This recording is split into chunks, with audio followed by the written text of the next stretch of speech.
We can't come. Mum's fine. My wife is throwing a birthday party, and we can't just abandon our guests. Those were the exact words Isaac said to the doctor when he was told I was dying, literally dying. My heart had failed 3 times in the ambulance, and my 42-year-old son chose Mella's appetizers over his mother's life. I lay here hooked up to machines that keep my heart beating, staring at the ceiling of this cold hospital room. It's too cool in the morning, and I'm completely alone. The heart monitor beeps erratically, reminding me that each beat could be my last, and my sons are 30 minutes away, toasting with champagne. The smell of disinfectant mixes with the metallic taste in my mouth since I woke from emergency surgery. My hands tremble every time I try to move them. And it's not just the medication. It's the rage coursing through my veins like pure venom. Mrs. Stone, please try to rest, whispers Fiona, the night shift nurse. She's a young woman, perhaps the age of my daughters-in-law, but her eyes hold a compassion I haven't seen in my own family for years. The doctor said, "The most important thing now is for you to stay calm." Calm? How can I be calm when I've just discovered that to my children, I'm less important than a party? Dr. Miller was very specific when he told me about the calls 2 hours ago. His words still echo in my head like hammer blows. I told them explicitly that this could be her last night, that the heart attack was massive, and that we needed them to come immediately. Benjamin's response was even worse than his brother's. "Doctor, she can't wait until tomorrow."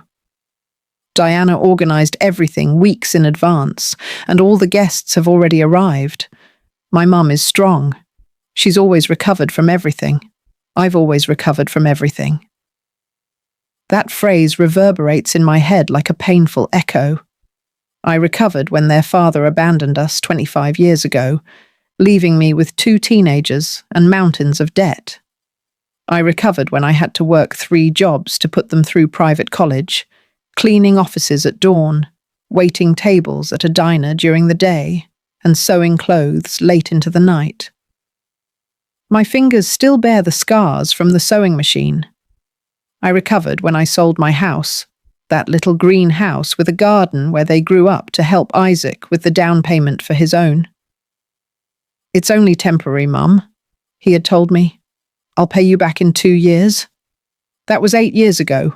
I recovered when I lent my life savings, $28,000, that I had saved penny by penny for decades for Benjamin's business that never took off. "It's a safe investment, Mum. In 6 months, I'll pay you back everything with interest." The business folded after 3 months. I recovered when Mella told me in front of the whole family at last Christmas dinner that my olive green dress wasn't appropriate for the occasion and that I should dress more my age. I recovered when Diana decided my Sunday dinners were too much work and that it was better to order takeout.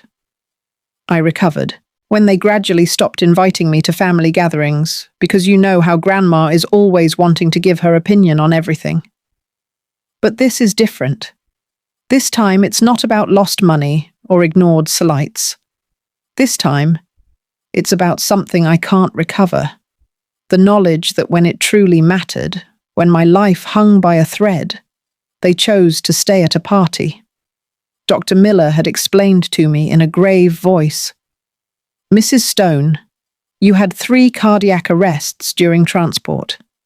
The paramedics managed to resuscitate you, but you were technically dead for 4 minutes. It's a miracle you're here talking to me. 4 minutes dead, and my children were worried about not ruining Mella's pink party decorations. The door to my room remains closed.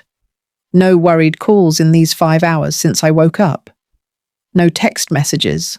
Just the constant sound of the machines keeping me alive and the echo of their words. We can't. My wife is throwing a party."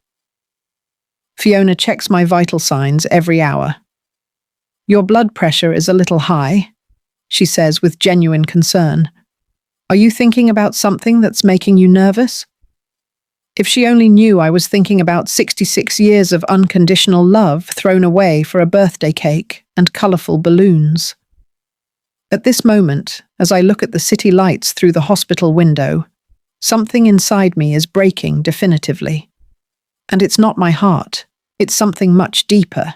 It's the last drop of hope I had that maybe, just maybe, I still mattered to someone in this world. Tomorrow they'll call. I'm sure they'll show up with cheap supermarket flowers and well-rehearsed excuses.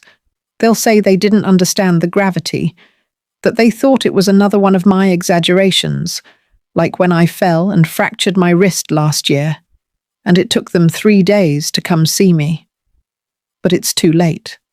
Tonight, they've shown me exactly where I stand on their priority list, and that place is very, very low. I close my eyes and transport myself back 40 years. Isaac was 2 years old, and Benjamin had just been born. We lived in that small 2-bedroom house in the lakeside neighborhood, with walls so thin I could hear the neighbors breathe. Robert, my husband then, worked at the textile factory, and I stayed home taking care of the children. I remember perfectly the smell of baby powder and the sound of their giggles when I bathed them in that second-hand plastic tub we bought. Isaac was always the clingiest with me. "Mommy, Mommy." He would repeat all day, following me around the house on his chubby little legs. Benjamin was more independent, but when he got sick, he became my shadow, asking me to sing that lullaby I had learned from my mother. Everything for my children, I told myself as I sewed clothes until 3 in the morning to sell at the market on weekends. Every extra dollar went directly to their needs. New shoes when they grew, school supplies, Isaac's soccer classes, Benjamin's guitar lessons. I wore the same grey dress for 2 years straight, but they were always impeccable. The first sign that something was changing came when Isaac turned 25. He had met Mila at his job, a calculating woman with a perfect smile and always immaculate nails. The first time he brought her to dinner, she examined my house as if she were evaluating a dilapidated property. "Cecilia," she said to me with a smile that didn't reach her eyes, "don't you think it would be better if Isaac and I spent Christmas at my place this year?" My family has deeply rooted traditions, and well, my mother is used to doing things a certain way. That Christmas, I ate alone for the first time in 25 years. The turkey I had bought remained untouched in the refrigerator for a week. When I asked Isaac how dinner had been, he replied, "It was amazing, Mum. Mella's house is spectacular. It has a dining room that looks like it's straight out of a magazine. And the food, well, her mum is a really good cook, as if my 30 years of cooking for him had meant nothing." Benjamin followed the same pattern 2 years later. Diana was different from Mella, more subtle in her manipulations. She didn't exclude me directly. She simply made small comments that accumulated like raindrops until they formed a puddle of insecurity. "Oh, Cecilia, how lovely your red sweater is," she would say with a condescending smile. "It's very vintage, isn't it?" I always tell Benjamin that women our age need to update their wardrobes once in a while.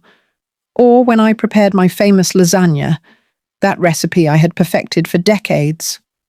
It's good, mother-in-law, although it's a little heavy for my digestion. I prefer lighter, more modern food.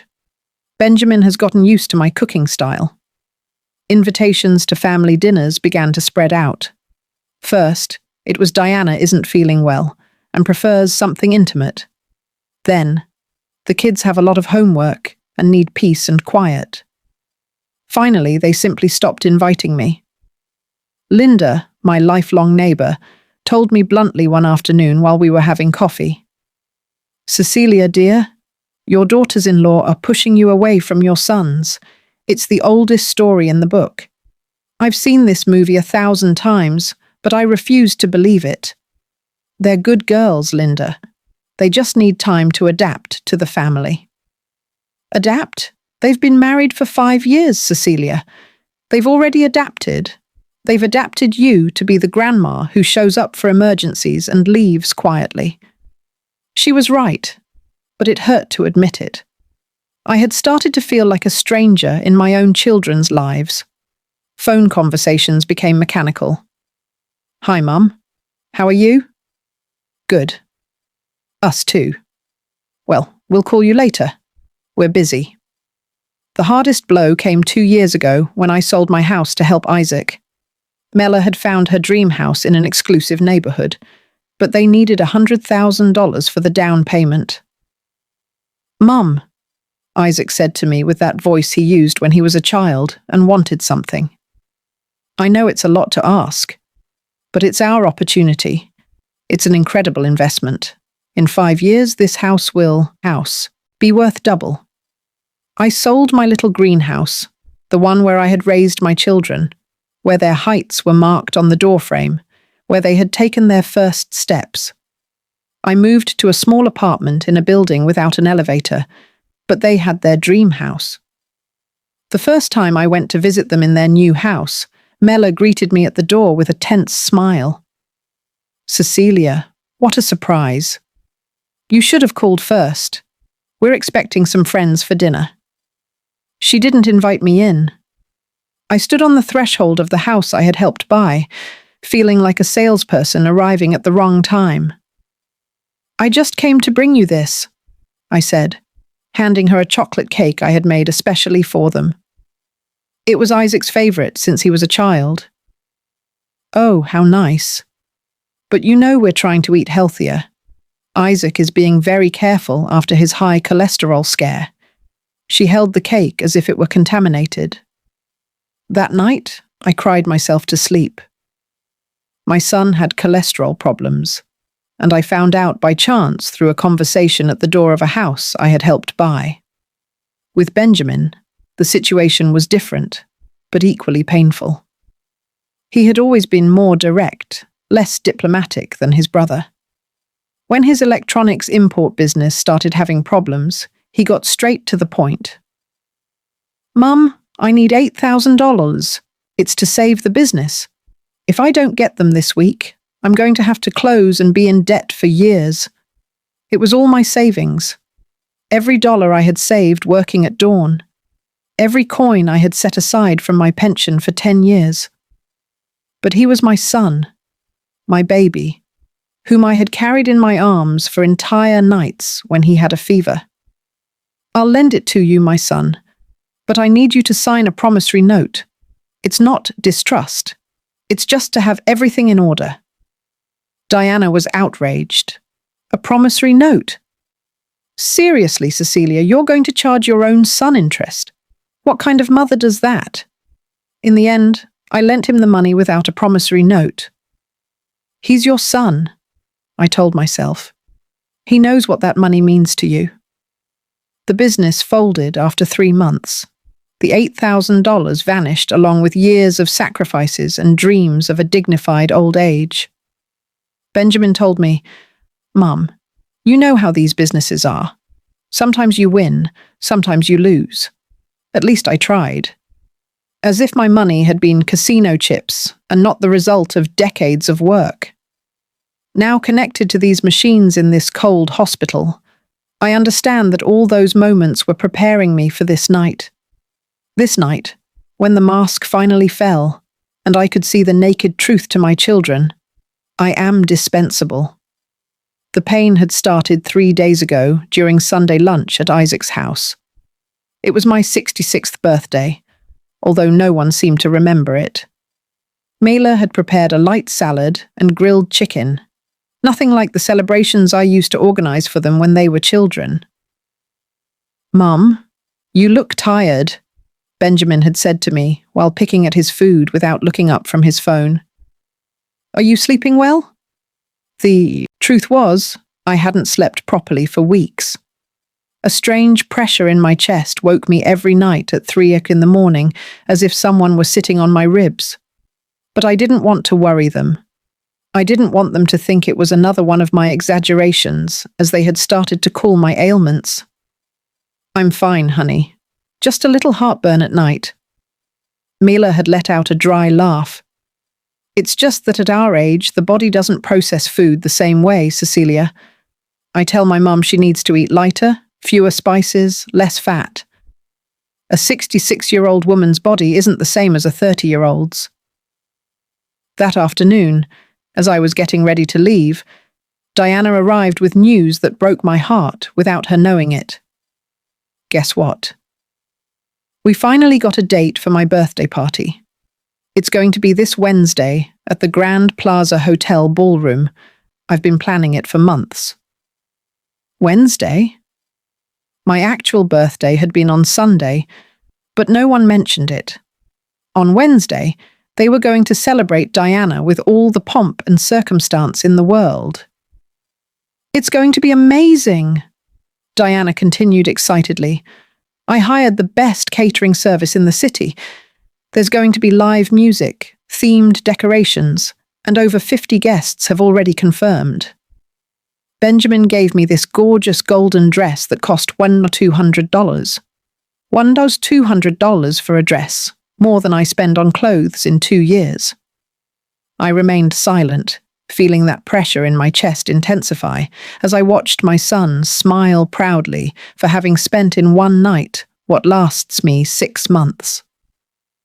"Mum, you're obviously invited," Benjamin had told me, but his tone sounded more like forced courtesy than real desire, though you know it's going to be an elegant affair. Diana invited many important people from her work. The message was clear. Come, but don't embarrass us. On Tuesday night, a day before Diana's big celebration, the pressure in my chest had become unbearable. My left arm ached, and I had nausea that made me double over in bed. I called Isaac at 11 at night. "Mum, what's wrong?" "We're watching a movie." "My son, I feel very sick. I have a chest pain that won't go away." "Did you take anything? Chamomile tea? Maybe it's stress. You've been very tense lately with Diana's party." "Look, we'll stop by to see you tomorrow after the celebration." I hung up, feeling more alone than ever. Even my pain had to wait for my daughter-in-law's party to end. That night, I couldn't sleep for a minute. The pain spread through my jaw, my neck, my back. It was as if a giant elastic band was tightening around my torso. At 5 in the morning, I called Linda. "My dear, that doesn't sound good at all," she said, after hearing my symptoms. "I'm coming over and taking you to the hospital." "No, Linda, it's Wednesday. It's Diana's party. I don't want to ruin." "Ruin what, Cecilia? You're describing heart attack symptoms. Do you think a party is more important than your life?" It turns out it was. It turns out that for my children, a party was more important than my life. Linda arrived at my apartment at 6 in the morning and found me sitting on the edge of the bed, sweating coldly and breathing with difficulty. "We're going to the hospital right now," she said, with that firmness that only true friends have. In the taxi to the hospital, the pain intensified to the point of being unbearable. It felt as if a knife was being plunged into the center of my chest and slowly twisted. I squeezed Linda's hand with all my might. "Hang in there, Cecilia. We're almost there." In the emergency room, everything happened very quickly. The electrocardiogram showed worrying irregularities. My blood pressure was through the roof, and the cardiac enzyme levels confirmed what the doctors already suspected. I was having a massive heart attack. "We need to operate immediately," Dr. Miller had told me as he prepared the gurney to take me to surgery. "Is there anyone we can call?" "Close family." With a voice choked by pain and medication, I gave them my children's numbers. "Please tell them it's urgent to come now." Linda stayed holding my hand until they took me to the operating room. "I'll stay here until you come out." "My dear, you're not alone." But I was alone. As they administered the anesthesia, the last thing I thought about was my children getting ready for a party while I fought for my life. I woke up 6 hours later with Fiona checking my vital signs and Linda asleep in the chair next to my bed. My children were conspicuously absent. Did my children call? It was the first thing I asked. Although from Fiona's expression, I already knew the answer. The doctor spoke with them during the surgery. He explained that you had 3 cardiac arrests, that the situation was critical, that they needed to come immediately. My heart, already weak, shrank even more. And what did they say? Fiona hesitated before answering. She clearly didn't want to be the messenger of this betrayal. But I needed to hear the whole truth. Your oldest son said they were at a very important party, that they couldn't abandon the guests, that you had always been strong, and that they were sure you would recover. Tears began to roll down my cheeks uncontrollably. It wasn't just the physical pain of the post-operative period. It was the pain of discovering that Diana's party, with its $200 golden dress and elegant appetizers, was worth more than all the years I had dedicated to raising them. Your youngest son, Fiona continued softly, asked if they could come tomorrow morning after the celebration ended. Linda woke up hearing my crying and immediately came closer to the bed. My dear, what happened? Does something hurt? Everything hurts, Linda. It hurts to have dedicated my entire life to 2 children who prefer a party to knowing if their mother is going to survive the night. At that moment, staring at the hospital ceiling at 3 wussy in the morning, while my children toasted with champagne 30 minutes away, I made a decision that would change everything forever. The next 3 days were a roller coaster of emotions I never thought I would have to experience. Every hour that passed without a call from my children felt like a deeper stab in an already literally broken heart. Fiona had started to avoid my gaze when I asked her if anyone had called asking about me. On Thursday morning, 24 hours after Diana's party, the room phone finally rang. My heart raced so much that the machine started beeping alarmingly. It was Isaac. "Mum, how are you? We just found out you were in the hospital. Why didn't you tell us anything?" Blood rushed to my head. After everything that had happened, after the doctors had called them multiple times, he had the audacity to ask me why I hadn't told them anything. "Isaac," I said in a voice I didn't recognize as my own. "The doctors called you on Wednesday. They told you I was dying and that they needed you to come immediately." There was an awkward silence on the other end of the line. "Oh, yeah. Well, Diana's party was very important. People had come from very far away. We couldn't just cancel everything. Besides, you've always been very strong, Mum. We thought it could wait a few hours." "A few hours? My life could wait a few hours?" "Mum, don't be dramatic. You're fine now, right? The doctor said the operation was successful. Look, we'll stop by to see you Sunday after lunch. Does that work?" "Sunday? 3 days away? My first heart attack could wait until after Sunday lunch." I hung up without saying goodbye. Fiona, who had been pretending to organize medications to give me privacy, approached with a worried expression. "Mrs. Stone, your blood pressure just skyrocketed. Are you okay?" "No, Fiona, I'm not okay, and I don't think I'll ever be okay again." That afternoon, Benjamin arrived, but not alone. He was accompanied by Diana, who looked radiant after her successful celebration. She was wearing golden earrings that matched the dress she had worn to the party, and her makeup was perfectly applied. I, meanwhile, had greasy hair, a stained hospital gown, and tubes coming out of my arms. "Mother-in-law, how are you?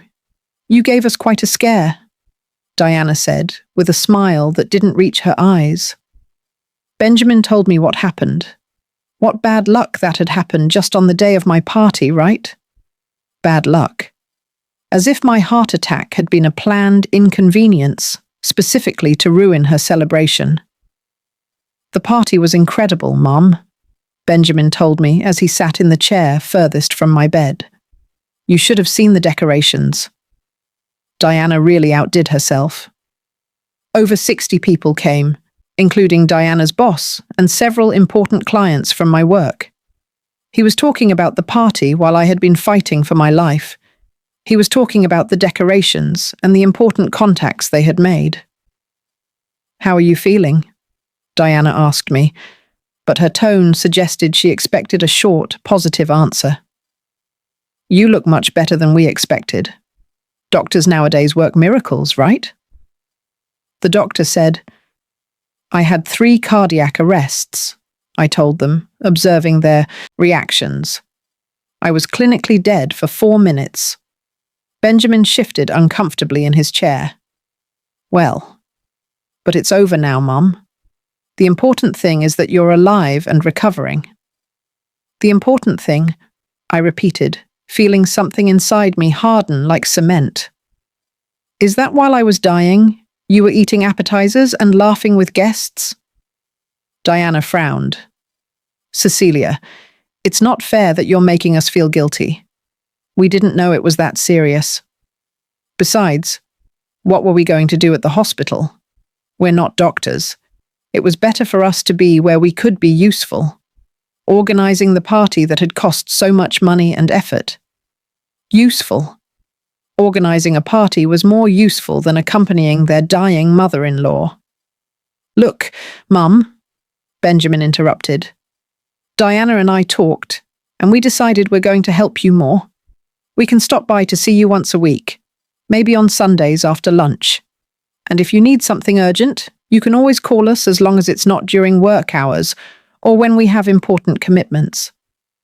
Once a week after lunch, if they didn't have important commitments, it was at that moment, looking at my youngest son, talk to me as if I were a burden to be redistributed on his agenda, that something definitively broke inside me. It wasn't my heart. This time, it was something much deeper. It was the last shred of hope I had, that maybe somewhere, very hidden, there was still something of the love I had planted in them all these years. You know what? I said to them in a strangely calm voice. You're right. You shouldn't feel guilty. Both visibly relaxed, thinking I had understood their point of view. You shouldn't feel guilty, I continued, because to feel guilty, you need to have a conscience, and you clearly lost yours a long time ago.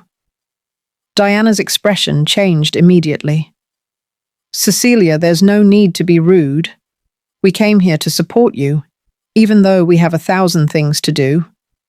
To support me, I laughed, but there was no humor in my laughter. You came to fulfill the minimum social effort required to be able to say you visited your sick mother. You came so you could sleep peacefully, knowing you did your good deed for the day. Benjamin stood up, clearly annoyed. Mum, you're being unfair. We just explained why we couldn't come earlier. Diana's party was important to us for our future. We can't cancel our lives every time you have a health problem. Every time I have a health problem, as if heart attacks were colds I caught regularly to get attention. You're right, my son, I told him, feeling a strange calm take over me. You can't cancel your life, and I won't ask you to ever again. Diana smiled, thinking she had won. I'm glad you understand, mother-in-law. It's important that we all have healthy boundaries in family relationships. Healthy boundaries. That was an interesting way to describe emotional abandonment. They stayed another 10 minutes, talking mainly among themselves about their weekend plans, about a trip they were planning for next month, about a new rug Diana wanted to buy for the living room. I was just a silent spectator of their prosperous and busy lives. When they finally left, vaguely promising to return soon, I was left alone with Fiona and the weight of a revelation that was changing me completely. Mrs. Stone, Fiona said to me as she checked my IV, I don't like how you look.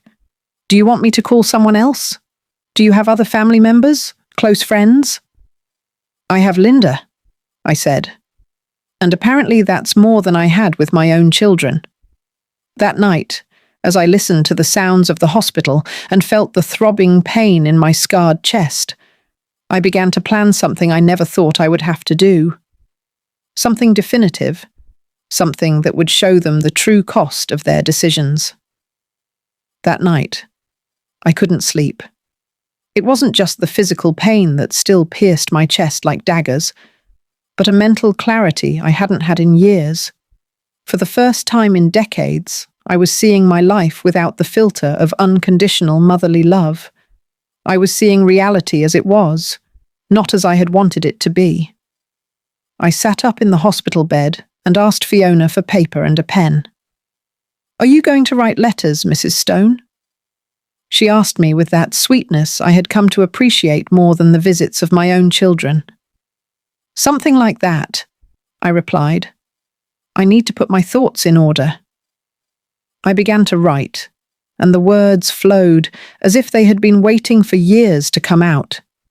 It wasn't just a letter. It was a complete inventory of my life, an emotional accounting I had never had the courage to do. "Dear Isaac and Benjamin," I wrote with a trembling hand. "For 66 years I have lived for you. Every decision I made, every sacrifice I made, every dream I abandoned was with your well-being and happiness in mind.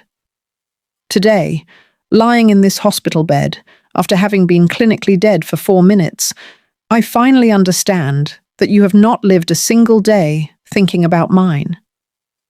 Tears began to fall onto the paper, smudging some words, but I continued writing. I had 66 years of things to say. "When your father abandoned us, I was 35 years old, and you were 18 and 10 respectively. I was young, I was attractive.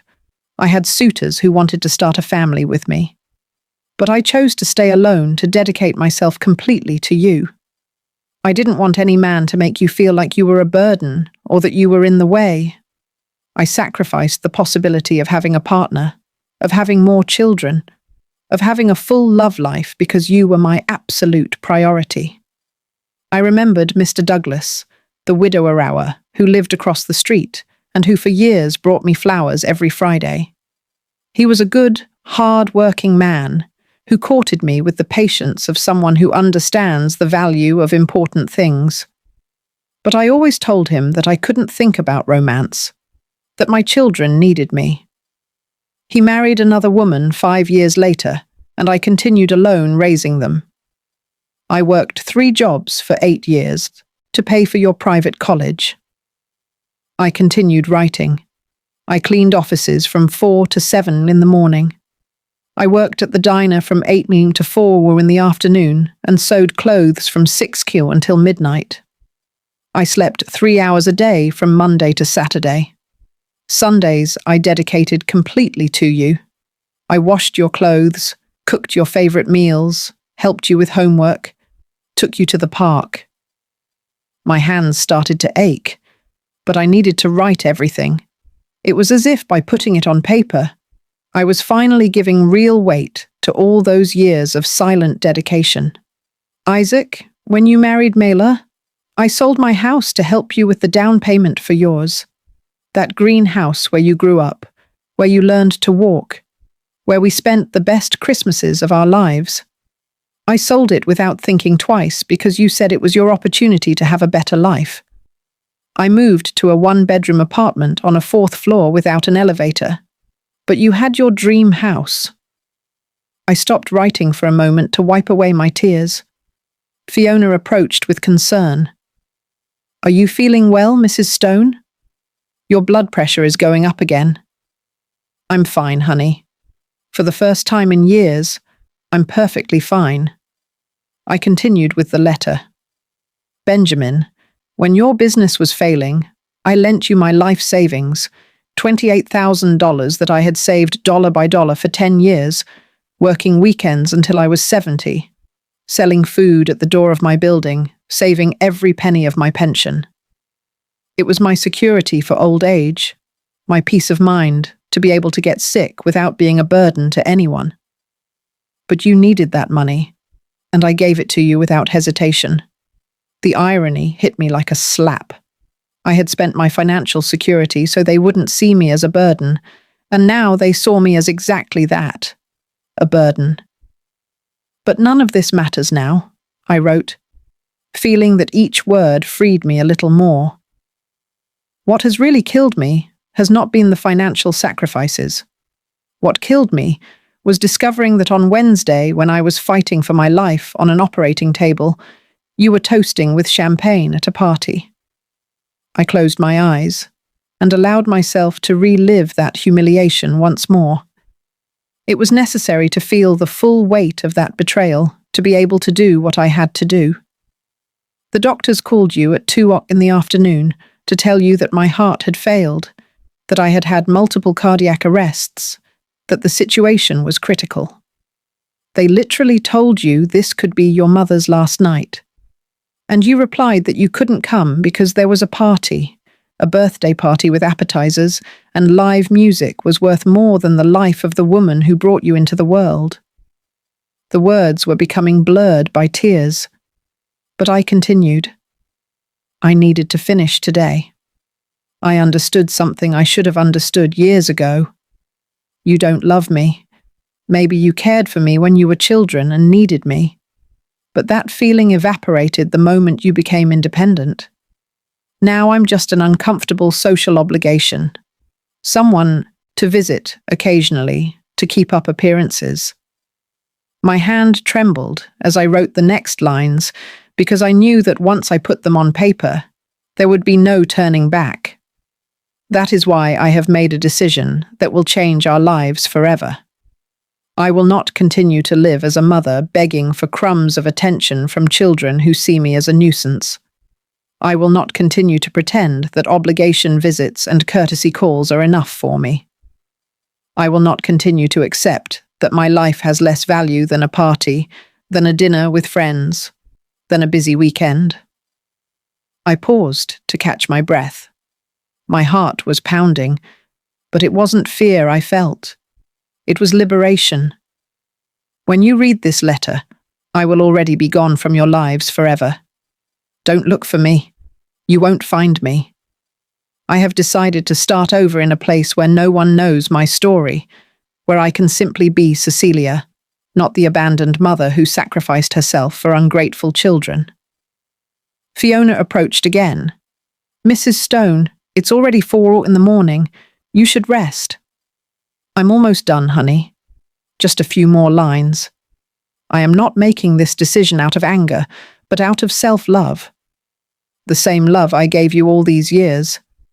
I will finally give to myself. I deserve to be surrounded by people who value my presence, who care about my well-being, who choose my company instead of tolerating it. I was reaching the end, and each word brought me closer to the freedom I had been unknowingly seeking. Don't expect me to come back. Don't expect a reconciliation. This is my definitive goodbye.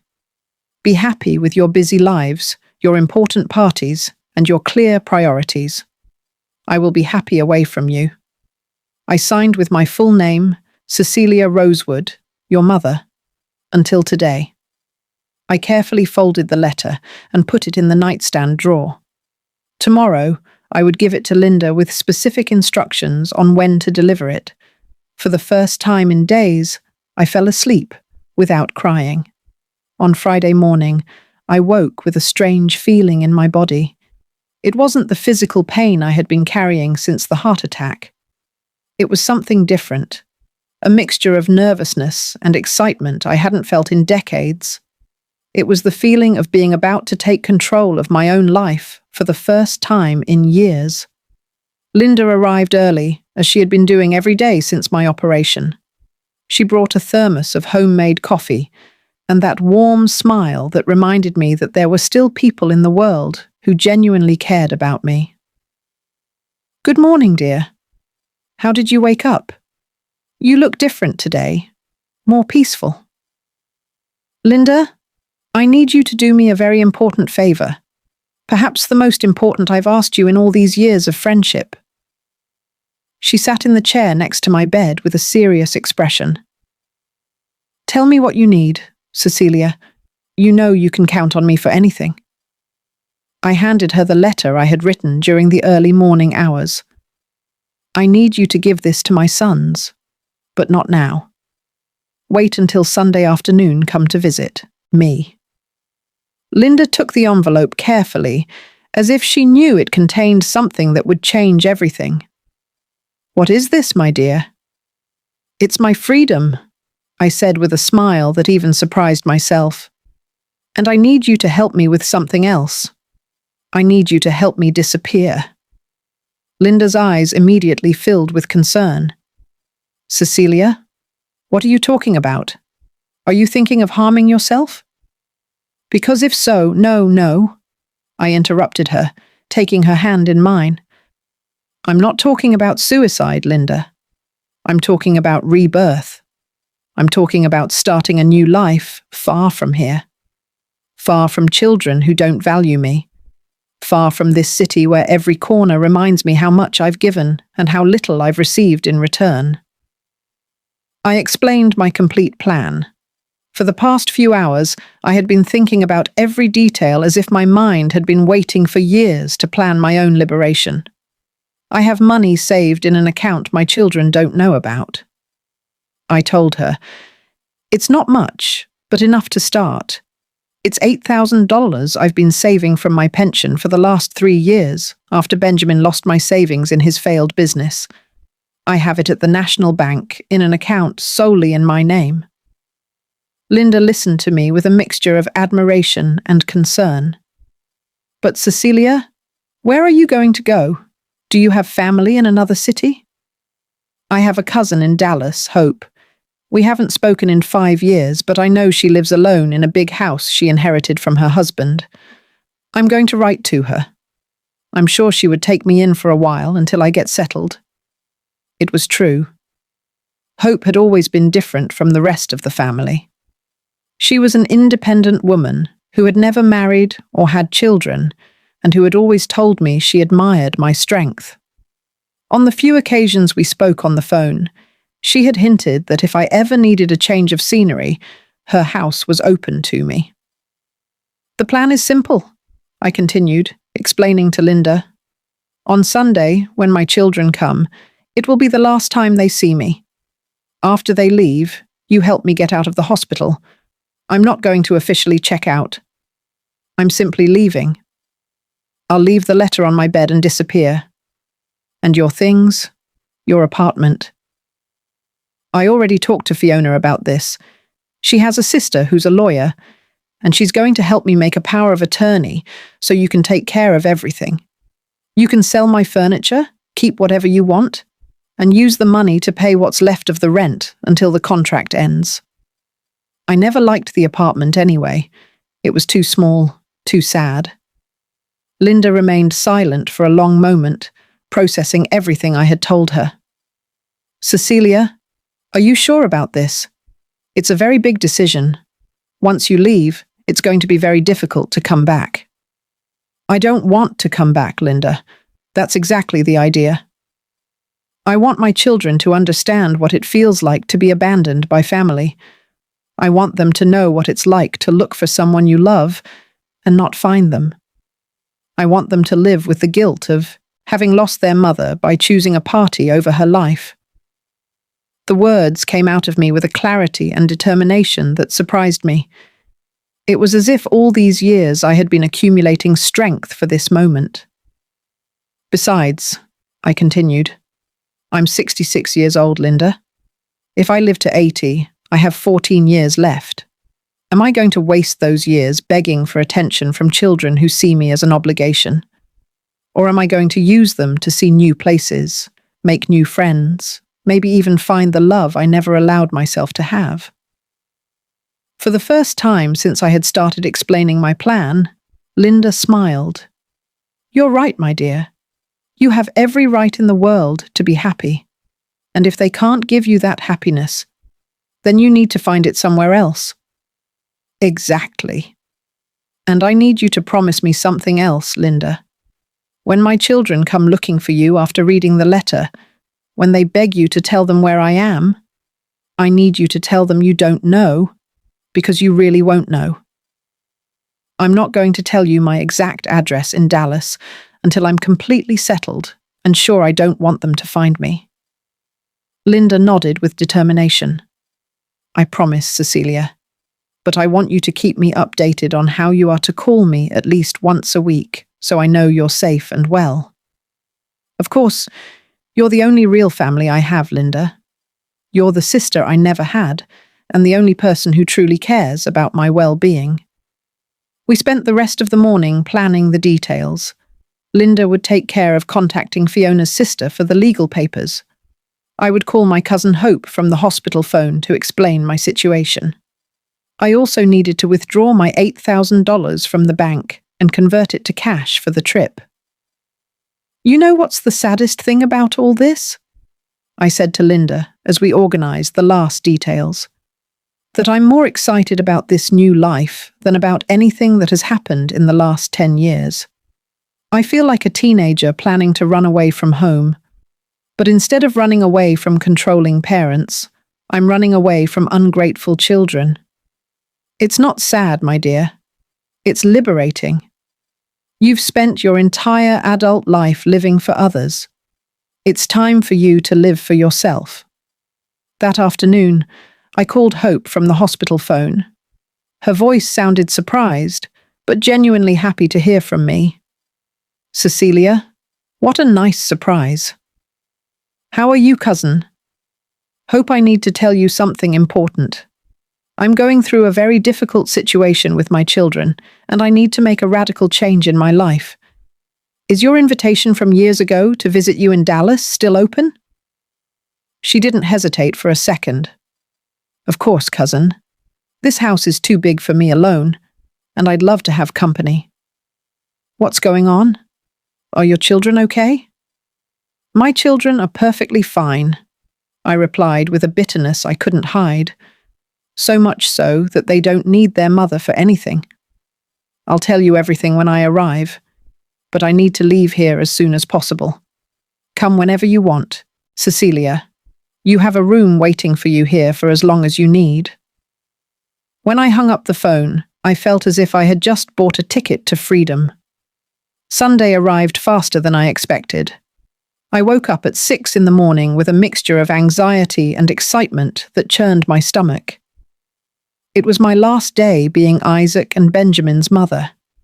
Tomorrow morning I would simply be Cecilia, a free woman starting a new life. Fiona noticed my nervousness as she checked my vital signs. You look very tense today, Mrs. Stone. Are you worried about something? On the contrary, honey, I'm excited.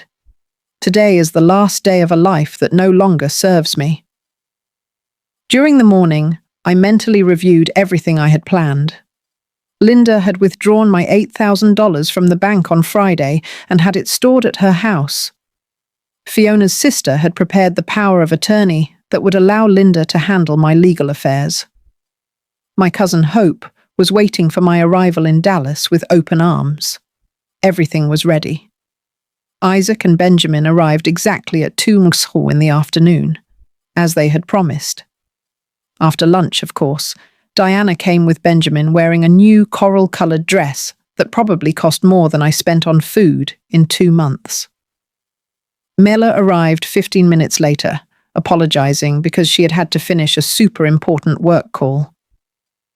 Mum, you look much better, Isaac said to me as he sat in the chair furthest from my bed. The doctor told us you'll probably be discharged this week.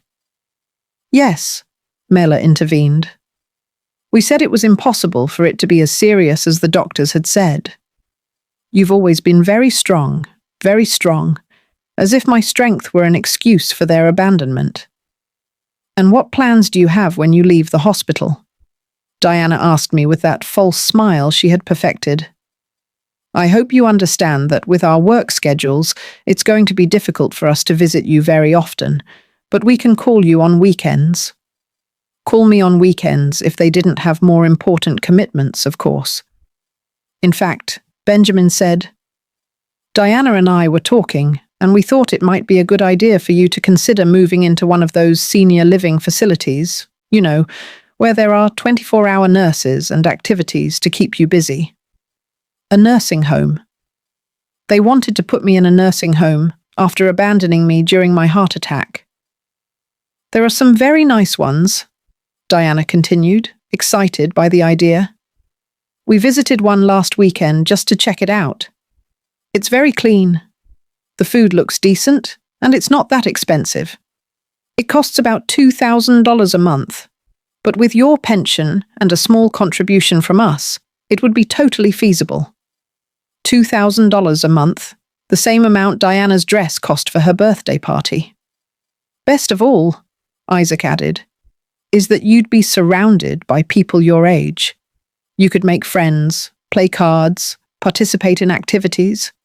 It would be much better than being alone in that apartment where no one can take care of you if something happens." I remained silent, watching. My two sons plan my life as if I were a logistical problem that needed solving. They weren't asking me what I wanted to do. They were informing me that they had decided for me. "Besides," Mela continued, "it would be safer for everyone. If you have another medical emergency, the staff there could handle it without us having to abandon our jobs or important commitments." There was the naked truth. They wanted to ensure that the next time I was dying, they wouldn't be bothered during their important commitments. "And when did you plan to implement this plan?"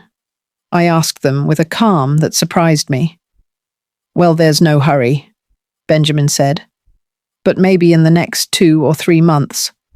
That way you have time to get used to the idea, and we can save for the initial payment. 2 or 3 months, the time they gave me to prepare for my official exile." "You know what?" I said to them, feeling a strange smile forming on my lips. "I think you're right. I think I need to make a radical change in my life." The 4 of them visibly relaxed, thinking I had accepted their plan. "I'm glad you see it that way, Mom." Isaac said, "It's going to be best for everyone." Without a doubt, I added, "It's going to be best for everyone."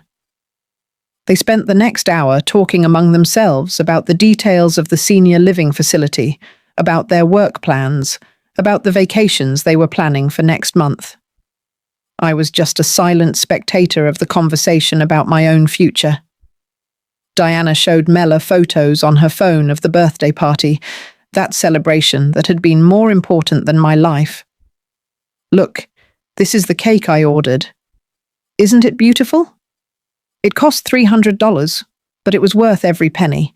$300 for a cake, a quarter of what I spent on food in an entire month. And this is the dress Benjamin gave me," she continued, swiping to another photo. "Isn't it divine? It's designer. It cost young $200, but my husband says I deserve it." She deserved it. She deserved a $200 dress, but I didn't deserve them to come see me while I was dying. At 4 in the afternoon, they began to make the typical farewell gestures. Mila looked at her watch for the 3rd time in 5 minutes. Diana yawned exaggeratedly. Benjamin obviously checked his phone. "Well, Mom," Isaac said, standing up, "I think it's time for us to go. We have dinner with Mela's parents, and we don't want to be late." Dinner with Mela's parents. Of course, they were in a hurry to leave. "It's okay, dears. Go in peace." Each of them gave me a quick, superficial kiss on the forehead, the kind given out of obligation. Diana even wiped her lips afterward, as if my skin had left some unpleasant residue. "We'll call you this week," Benjamin promised from the door. "And we'll start researching more senior living facilities," Mela added. "Take good care of yourself, mother-in-law," Diana said with that false smile. "And don't worry about anything. We'll take care of everything." They left, leaving behind the scent of Diana's expensive perfume and the echo of their empty promises. I was left alone in the room, looking at the door through which my children had just left. In a few minutes, Linda would come in to help me with the final phase of my plan.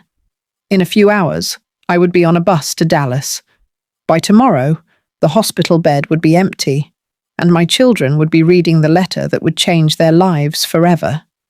For the first time since the heart attack, I genuinely smiled. It wasn't a smile of happiness, but of liberation. It was the smile of a woman who had finally decided that her own life was worth more than the emotional comfort of ungrateful children. Fiona came in for the afternoon checkup. "How do you feel after the visit, Mrs. Stone?" "I feel free, Fiona. For the first time in decades, I feel completely free." "Free? Free from what?" "Free from the illusion that I am important to anyone other than myself." At 6 in the afternoon, Linda arrived punctual as always. She carried a small suitcase with clothes she had packed from my apartment and the $8,000 in cash. "Ready for your new life, my dear?" "More than ready, Linda. I've been waiting for this moment for years without knowing it." At 7 in the evening, as the hospital corridors began to empty and the night shift settled into its more relaxed routine, Linda and I put into motion the plan that would change my life forever. It was strange to feel so much adrenaline at 66 years old, as if I were a teenager running away from home instead of an older woman taking control of her own destiny. "Are you sure you want to do this, Cecilia?" Linda asked me one last time as she helped me get dressed in the clothes she had brought from my apartment. "Once we leave here, there will be no turning back." "Linda, I've been 40 years without turning back. From the day I decided my children were more important than myself, I haven't had a way back.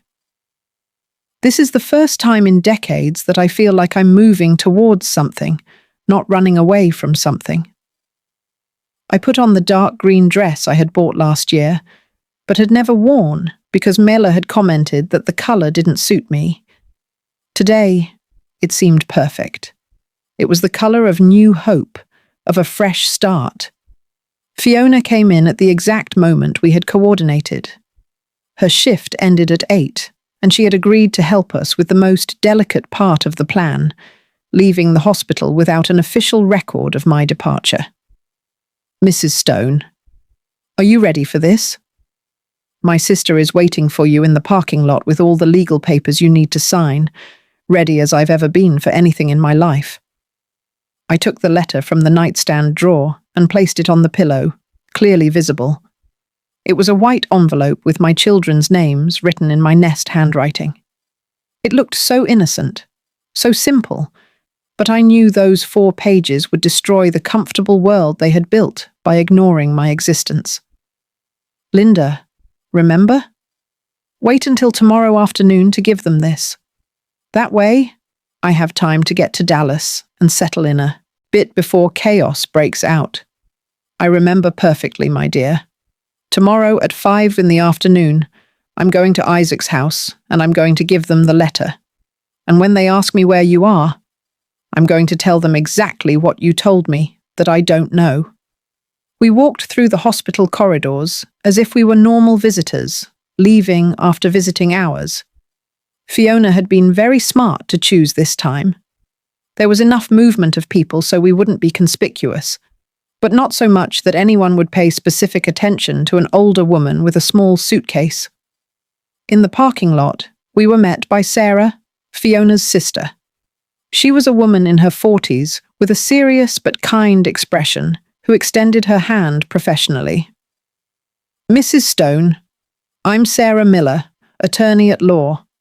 My sister explained your situation, and I want you to know you have my full support. What you're doing requires a lot of courage." "Thank you, counsellor. Do you have all the papers ready?" "Here they are. This power of attorney gives Mrs. Johnson complete authority over your financial and legal affairs in this city.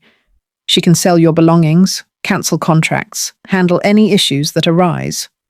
I also prepared this document certifying that you are mentally competent and that you are making this decision with full awareness of the consequences." I signed all the papers under the yellowish light of the parking lot, feeling that with each signature, I moved further away from my previous life and closer to my freedom. And if my children try to use these documents to declare me mentally incapacitated? I asked.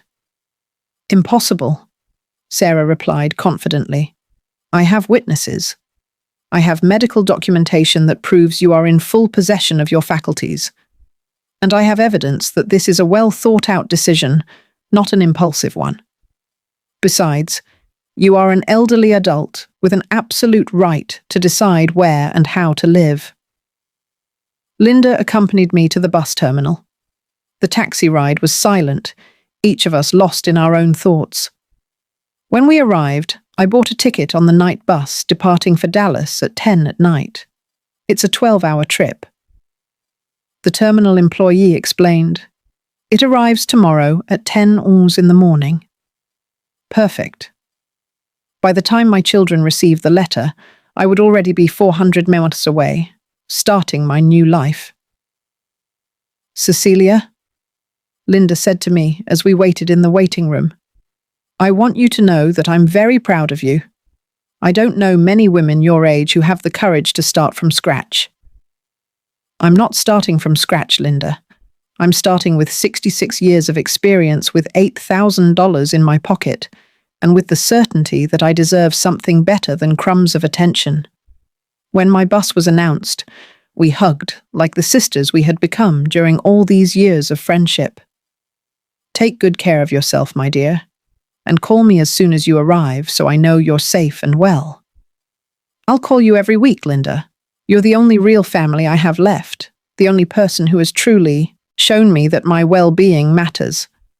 I got on the bus with my small suitcase and my heart full of an emotion I hadn't felt in years. It wasn't exactly happiness, but something deeper. It was recovered dignity. I found my seat by the window, and as the bus pulled away from the city where I had lived all my life, I took out my phone to send one last text message to my children. I had decided during the trip to the terminal that I needed to send them something, not to explain my reasons. That was already in the letter, but so they would know that this goodbye was final. Isaac and Benjamin, by the time you read this, I will be far away. In my hospital bed, you will find a letter that explains everything. Don't look for me. This is my final decision. Be happy with your busy lives and your clear priorities. I will be happy without you, Cecilia. I sent the message and immediately turned off my phone. I didn't want to read their desperate replies, their attempts at emotional manipulation, their last-minute pleas. They had had a lifetime to show me they loved me, and they had chosen to show me the opposite. The bus continued along the night road, taking me by mile away from a life of unrecognized sacrifices and closer to a life of new possibilities. Through the window, I saw the lights of small towns passing by, houses where other mothers were probably having dinner with children who valued them, where other families said goodbye with genuine kisses and fulfilled promises. At 2:00 in the morning, when most passengers were sleeping, I remained awake thinking about everything I had left behind and everything that awaited me. I felt no sadness, no guilt. I felt something I hadn't experienced in decades, hope. My cousin Hope had told me on the phone that Dallas was a beautiful city full of parks and markets with perfect weather and warm people. Here you can start over, Cecilia.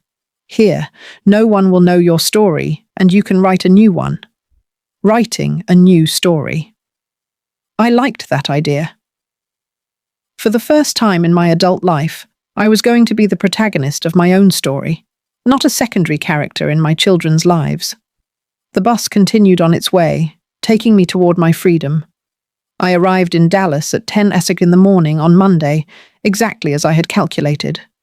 The sun shone with an intensity I hadn't seen in years, as if even the weather was celebrating my new life.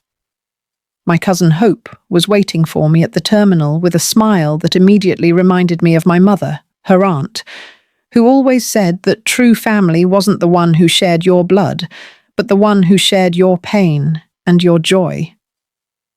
Cecilia, what a joy to see you, she said, hugging me with a warmth my own children hadn't given me in years.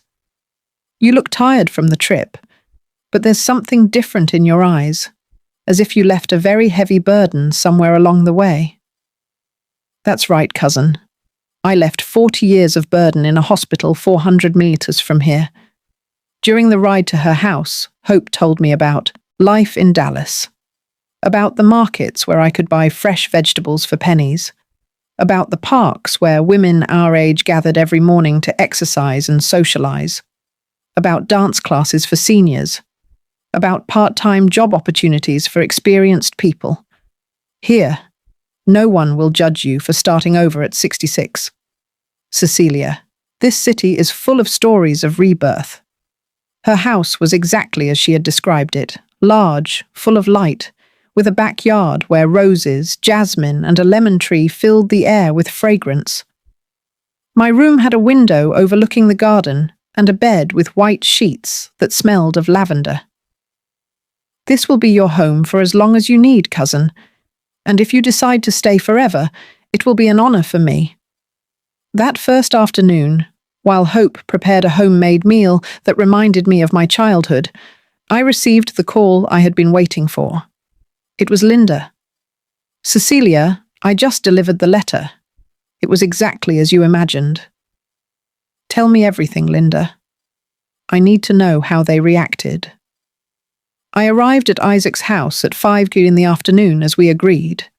They were having a quiet family dinner. When I told them I had a letter from you, Mila rolled her eyes and said, "It's probably another one of her dramatizations because we haven't visited her in 2 days." I laughed bitterly. Even my letters, they considered dramatizations. But when Isaac started reading, his face completely changed. Cecilia. He went pale as a sheet. He started reading aloud, and everyone fell completely silent. When he finished, Diana screamed, "This can't be real. Mothers don't abandon their children." And Benjamin started dialing your phone desperately. And what did you tell them when they asked where I was? Exactly what you asked me to. I told them I didn't know. That you had only asked me to deliver the letter and hadn't told me where you were going. Isaac became furious and yelled that it was impossible for me not to know anything, that we were very good friends. But I stood firm. How did they look when you left?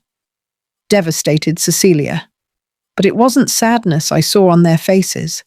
It was panic. The panic of realizing they had lost something forever and that it was their own fault. That night, lying in my new bed in my new city, with the scent of jasmine wafting through the window, I received dozens of missed calls and text messages from my children. I didn't answer any, but I read them all. "Mom, please call us. We can talk about this." Isaac. "Cecilia, this is ridiculous. Mothers can't just disappear." "Mella, Mum, I understand you're upset, but this is extreme. Come back and we'll fix everything." "Benjamin, mother-in-law, I think you're overreacting. We love you. We just have busy lives." Diana. The messages continued for days, becoming progressively more desperate, more pleading, more aware of the magnitude of what they had lost. "Mum, I went to the hospital and found your bed empty. The doctor said you left without being discharged. This is dangerous for your health." Isaac. "Please, Mum, at least let us know you're okay. We're very worried." "Benjamin, Cecilia, we've been thinking, and you're right about many things. We can change. Come back, please, Mella." But it was too late for changes.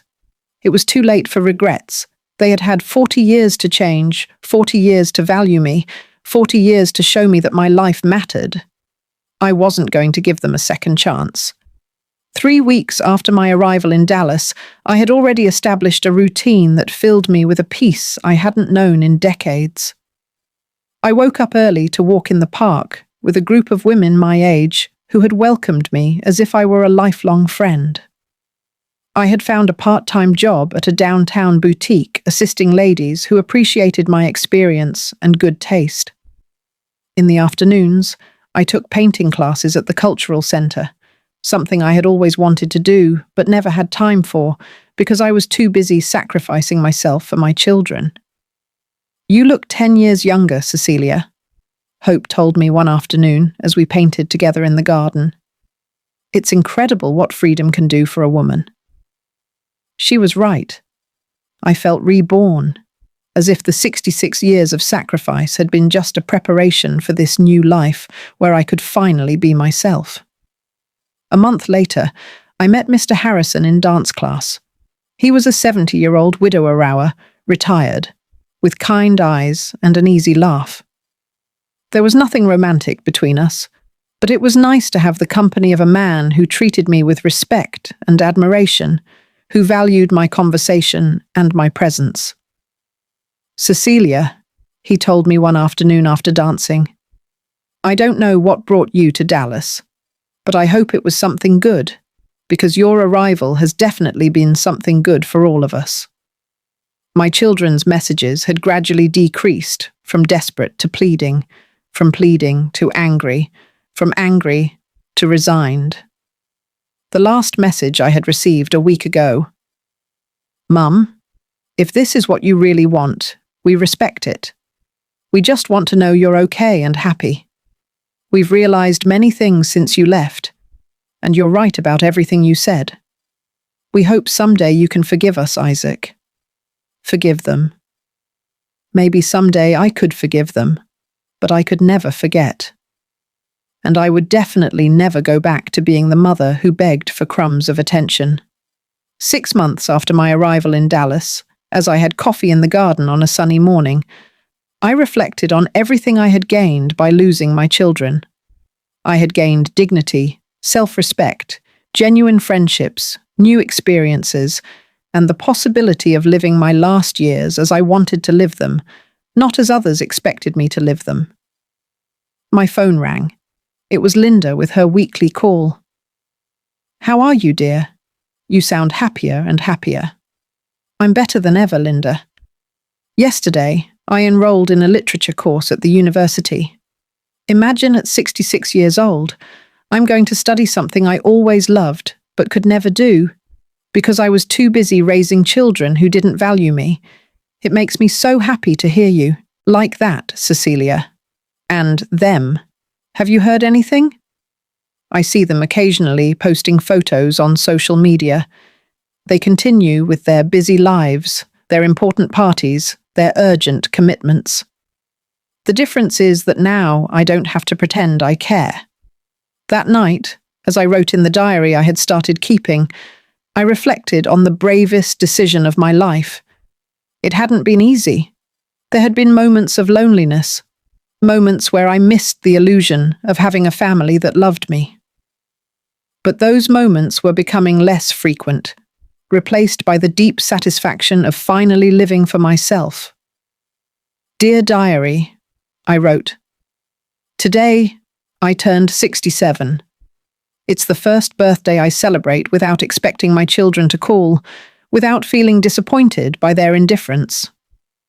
Hope organized a small party for me with our friends from the park, and for the first time in decades, I felt genuinely loved and valued. This is the life I deserve. This is the life I should have always had." I closed the diary and looked out the window at the moonlit garden. Tomorrow would be another day of my new life, another day of freedom, another day of simply being Cecilia. Not the abandoned mother, not the sacrificed woman, but a complete woman living on her own terms. And for the first time in 40 years, that was more than enough. If you enjoyed my story, you can support me by sending a super thanks so I can write more stories like this. Thanks a lot in advance. What about you? What would you do in this person's shoes? I'd really love to hear your thoughts, so drop them in the comments. I'm always curious to know what you think. Oh, and let me know where you've heard this story. If you want to hear more life stories like this, like the video, and subscribe to my channel. There are many more waiting for you. Big hugs, and see you next.